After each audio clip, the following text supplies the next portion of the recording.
ભરૂચ એલસીબીનો મોટો prohibition case આમદડા પાસેના ગોડાઉનમાંથી 9.95 લાખનો વિદેશી દારૂ ઝડપાયો.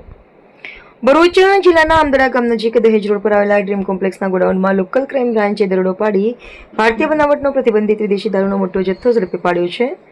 કાર્યવાહીમાં કુલ રૂપિયા 9.85 લાખનો મુદ્દામાલ જપ્ત કરવામાં આવ્યો છે, જ્યારે એક આરોપીની ધરપકડ કરી 5ને વોન્ટેડ જાહેર કરવામાં આવ્યા છે.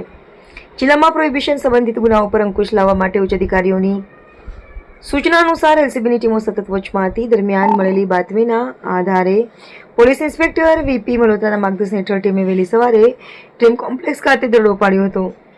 દરોડા દરમિયાન ગોડાઉન તેમજ આઈસર કન્ટેનરમાંથી પ્રતિબંધિત વિદેશી દારૂ મળી આવ્યો હતો. પોલીસે ઘટના સ્થળેથી રાજસ્થાનના બાડમેર જિલ્લાના રહેવાસી પ્રકાશ કેશરામની ધરપકડ કરવામાં આવી હતી.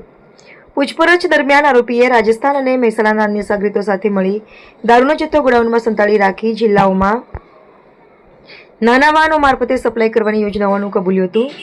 દરોડા દરમિયાન અન્ય 5 આરોપીઓ ફરાર થઈ ગયા હોવાનું સામે આવ્યું છે, જેને પોલીસે વોન્ટેડ જાહેર કર્યા છે.